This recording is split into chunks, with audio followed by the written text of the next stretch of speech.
Okay, hello there, everybody. Memes from Dante. What the fuck did I just say? Memes from Dante. They drop videos, right? He dropped the other one, which is up here, volume 150. Yeah, and he dropped this one, volume 21. It's creepy, weird, and scary. We're gonna check this one out today, and then we're gonna see the other one tomorrow. Cause I'm in it.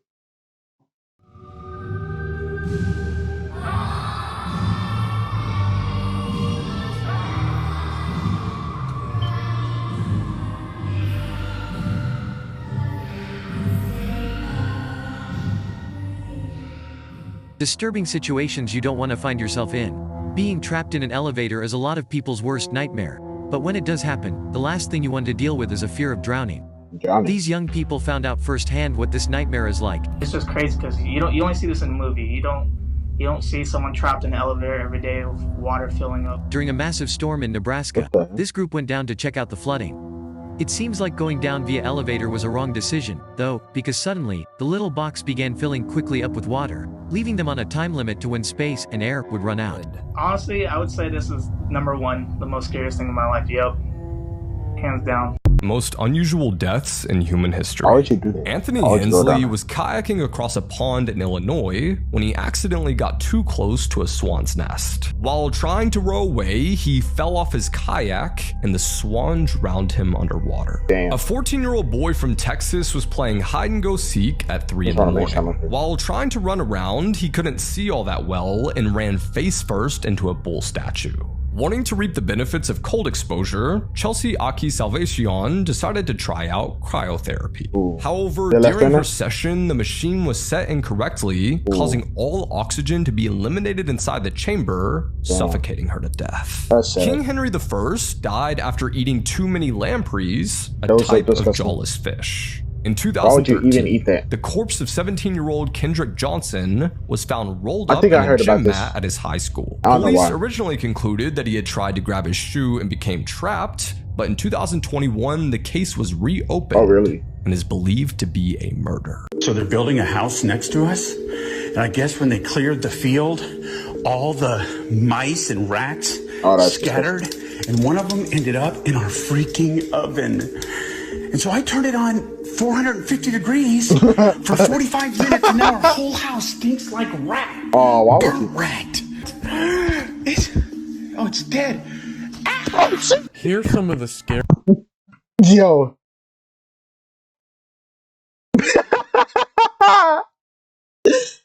Bro, I was like half focusing, half paying attention, and then I look up. Oh, bro. Oh, man. I'm like, he's talking about dead rats. So I'm like, oh, it's dead. And then, bro, that shit looks fat. Various things that have happened on live TV. On August 19th, 1987, a broadcast from the KNBC studios in Burbank, California was taking place.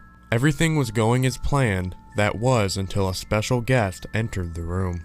You know, one of the nicest things about shopping by mail order... Pardon me? What is this? A man named Gary Stolman entered the room brandishing a firearm which has been blurred to accommodate TikTok's guidelines. He managed to gain access to the studio by claiming to be a guest of one of the station workers. He pointed the firearm at KNBC journalist David Horowitz and ordered him to read a written statement. When I began receiving disturbing calls from my parents, which led me to believe that something terrible was going on. This statement, prepared by Stolman himself, claimed that his father Max, who worked as the KNBC pharmacist reporter, was, quote, not his biological father, but a clone created by the CIA and alien forces.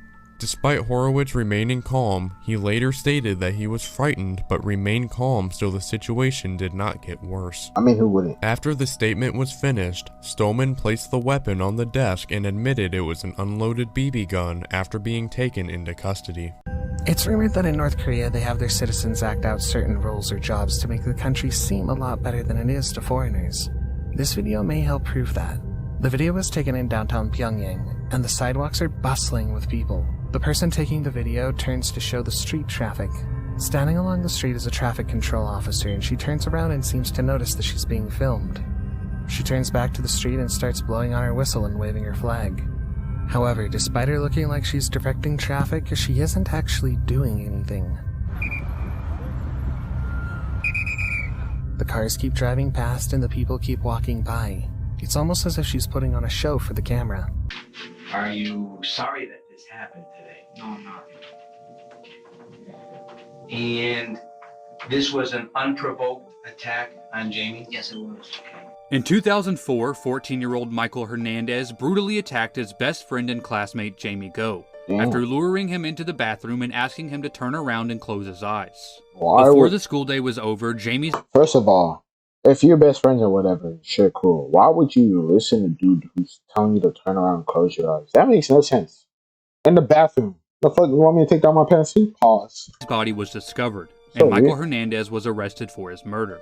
During the interrogation, he admitted he committed the murder almost immediately, and proceeded to describe the events with zero remorse or emotion. Investigators stated that he seemed to be excited to share his story.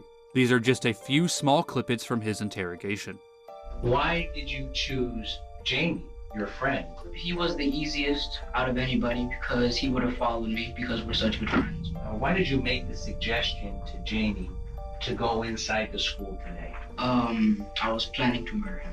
Did there come a time when you approached Andre with the same type of ruse?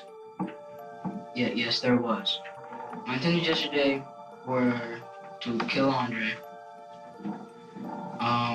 The same way that I'll kill Jamie today. Let me ask you this. Is there any particular reason why you did this to Jamie? No, there's not. Did he offend you in any way? No, he did not. Did he harm you in any way? No, he did not. Serial killer facts that'll haunt your nightmares. So why are you telling me that? When Peter Curtin was just 10 years old, he had his first sexual experience with a goat, and the years that followed, he would regularly do it with other farm animals. Why? At age 13, he killed his first person and would murder over 60 more. In the 1910s, Bella Kiss killed 69 people and tried to pickle them. And when police found their bodies in barrels, they had puncture marks on their neck and they had been drained of all their blood. Pedro Rodriguez Filho killed 71 people both in and out of prison. He was released a few years ago and now has a YouTube channel where he makes fishing videos. Cannibal killer Albert Fish enjoyed shoving sewing needles in his pelvic area while he touched himself. Why? And before his execution in 1936, a medical examiner found over 30 needles in his pelvis. Andre Chikatilo, better known as the Rostov Ripper, was originally captured but had been released due to a 1 in a million genetic condition that caused the blood type in a sample to be different from the blood type in his semen. This is definitely one of the strangest assault cases you ever hear about. On October 2015, a 23-year-old man from Florida named Joshua James pulled up to a Wendy's drive-thru in Royal Palms. Joshua ordered some food and immediately pulled up to the cashier window. As soon as the Wendy's staff opened up the window, Joshua tossed a 3-foot live alligator through the window, ultimately scaring everyone inside the establishment. Joshua immediately fled the scene afterwards before the police got to the scene. But after more than 2 years of being on the run, Joshua eventually turned himself in to the police and was charged with assault with a deadly weapon. And when interviewed why he did such a crazy thing, he responded that his friend worked at that same Wendy's and thought it'd be a funny prank to scare him by tossing in the alligator. Although fortunately no one was hurt, what's even more ridiculous was that his friend wasn't even working on that day of the incident. Being live on the internet can catch some insane things. This man was speaking live when you see someone running in the back.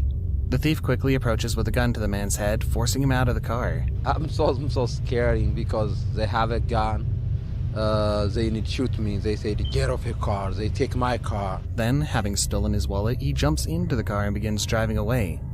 He's clearly paranoid, looking around, driving quickly, not having noticed the phone recording his every movement. Eventually he does, but it's long after his face has been revealed from under his mask, and likely reported or screenshotted dozens of times. They eventually found the car, stripped and abandoned, with no thief in sight. He made off with the tags, the keys, and more. Here are some mysteries that we may never solve. Part 2. In 1942, the residents of Pascagoula, Mississippi began to notice that they would wake up with strands or even patches of hair missing from their head. It was soon found that the houses of the affected individuals had evidence of break-ins. The two were soon connected, and thus, the Phantom Barber was born. There was never anything stolen and no one was hurt. The Phantom Barber's only goal was to steal hair from his victims. A man named William Dolan was eventually arrested for attempted murder, and strands of hair were found around his property.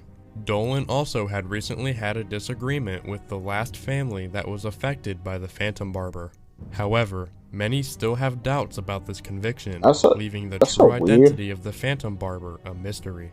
In this video, I'm going to talk about one of the most disturbing and deadliest terrorist attacks in recent history. On a fateful day in March 20, 1995, the Tokyo subway system was rocked by an unexpected and horrifying event. An apocalyptic cult known as the Aum Shinrikyo released a dangerous chemical weapon known as a sarin gas into 5 of the busiest train lines in the city. Over 5,000 commuters were exposed to the lethal gas, and 12 people tragically lost their lives due to its effects. The cult had been planning this attack for some time, and in addition, their leader, Shoko Asahara, had declared war on Japan just before the attack occurred. The Japanese government responded quickly by arresting more than 180 cult members, including Asahara himself, who was sentenced to death in 2004 for his actions. During his trial, it was revealed that Aum Shinrikyo had planned several other attacks with various weapons such as deadly viruses and explosives.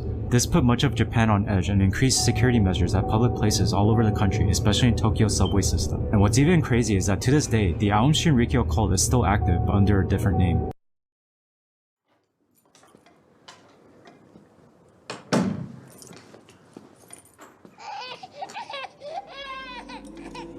Not a scary movie.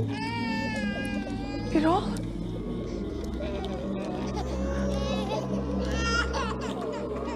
Oğlum? Oğlum?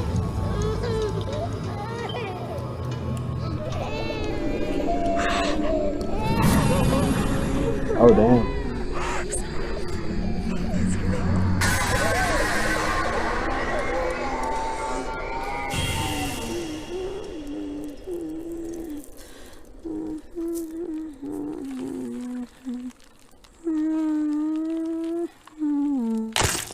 Hey, yo, your neck okay? Benimde bir erkek bebeğin olacaktı. Ama olmadı.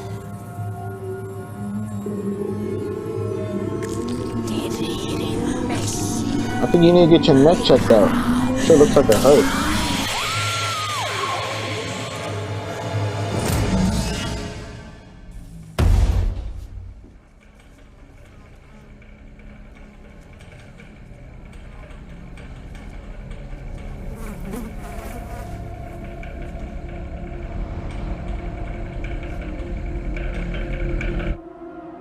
Your neck might hurt.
That's some heavy breathing, my guy.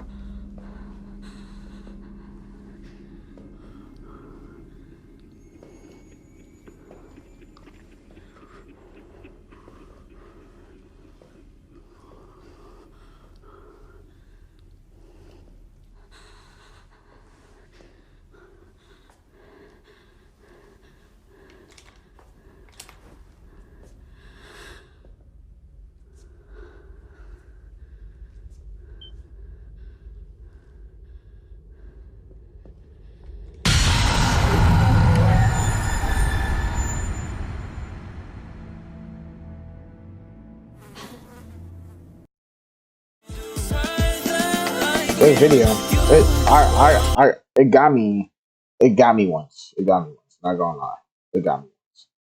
I was close. It almost got me. Actually, it did get me once. That rat was well freaky. That was it. How the fuck did I guess that the movie ring was going to be on here less than a minute before the thing came on? You put the name of the scary movies in the corner somewhere. Always love these uploads. Rat. Said not. Hey, that's crazy. That's crazy. Like, subscribe. See you guys later. Hope you have a good day or night. And bye. I'll see you guys.